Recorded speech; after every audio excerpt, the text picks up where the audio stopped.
fear of God is the beginning of all nonsense. That's just some idea that people made up, but I'll tell you why. You see, the Abrahamic religions are very important, but they are based on a different way of living your life than the Eastern traditions, the Eastern way of thinking. To overgeneralize, the West prioritizes individualism and separation, and the East emphasizes community and unity. Both are important. The only problem is that separation, individualism, is fundamentally an illusion. It is not real. It is only real for those who are living inside the illusion. And so, for instance, the Bible was created to guide those who are stuck in the illusion and rise them to higher states of consciousness. Take them to heaven, so to speak. And that's what kind of all religions do. They're supposed to be the vehicle that takes you to God. But we have to understand that the Bible, for instance, is an ego-centered religious text, which means that it is designed for the ego. It's designed for the individual.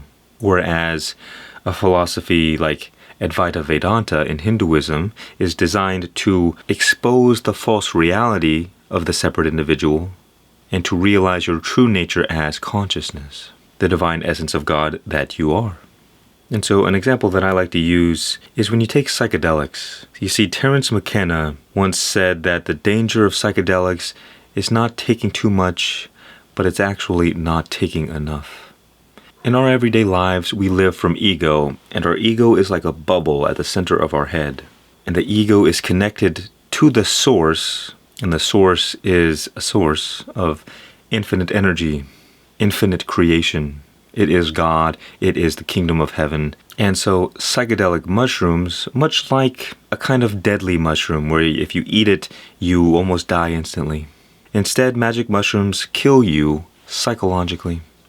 So they report to your body, to your whole system, that this person is dead. And what this does is that it causes the floodgates to open.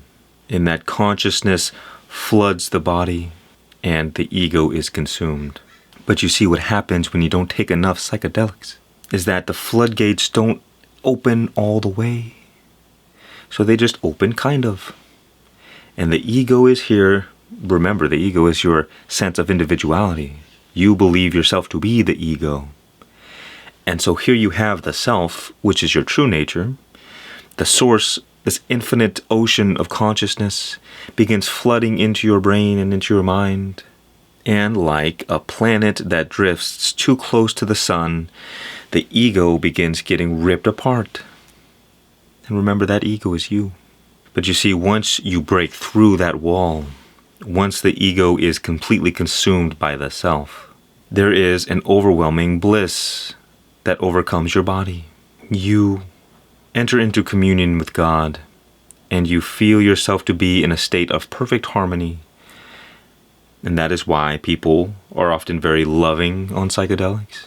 You want to call up all of your family and tell them how sorry you are for all the terrible things you've done. Your whole system is consumed with gratitude and love and joy and peace and harmony. And that is what it means to be in the presence of God. And so you see the true nature of God, if you can even speak about it, is unconditional love, it's unconditional joy, it's unconditional peace. So what is there to be afraid of? You see, the reason it is said that the fear of God is the beginning of all wisdom is because as the ego, you can be destroyed. You can be separate from God, or you can be closer to God. And the closer you are to God, the more life is like heaven. And the further away you are from God, the more life is like hell. And so there is this perception that through my right actions, through virtuous things, I can grow closer to God and get to heaven. And if I do not sin, if I can avoid wrong actions, then I can prevent myself from going to hell. And this is true in the illusion. But because we live in this illusion, we perceive ourselves to be separated from God.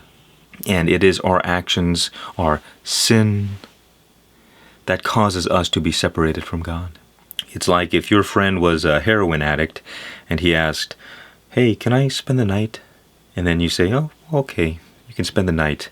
And then 2 months later, there he is stealing your toothbrush. Eventually you just gotta say, "Hey, you gotta get out of here. Go."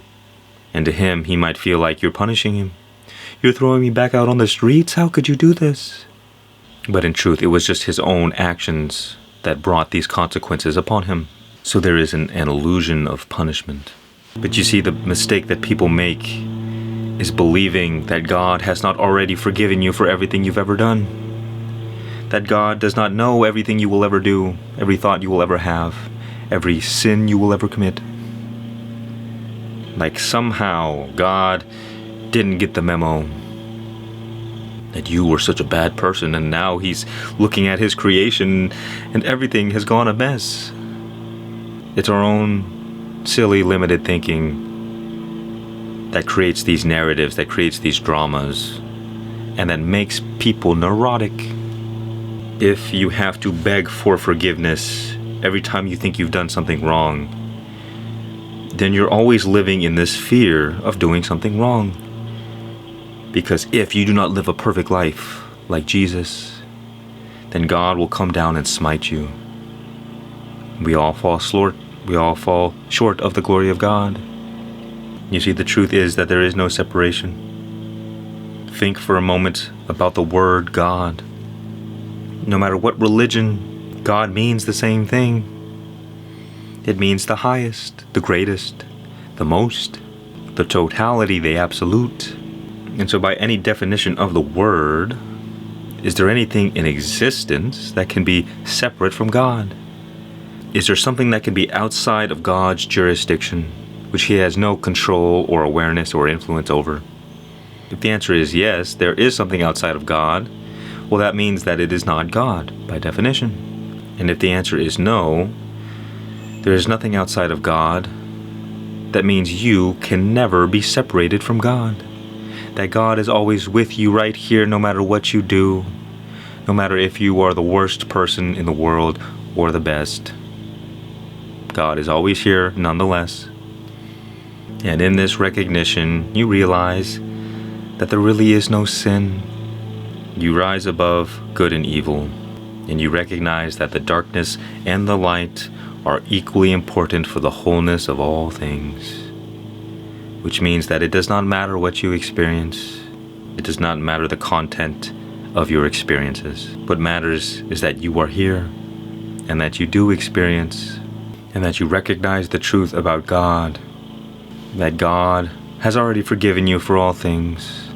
That God already knows everything you do, and will do, and have done. And God can never be separated from you. And God is the one pulling you down and pushing you up. God is the orchestrator of all of your experiences, good and bad. That God was in control the whole time. And that there is no need to burden yourself with fear or shame or guilt or regret, because everything is already perfect. Everything is already exactly the way it needs to be. We either accept this or we reject it. And in acceptance, we surrender and we are free. While in resistance, we are a slave and we suffer. That is why the fear of God is the beginning of all nonsense. Because one cannot have fear while also in the presence of God. But in truth, the actual quote should be, "The fear of being from God is the beginning of all wisdom." And an even better quote is, "The love of God is the beginning of all wisdom."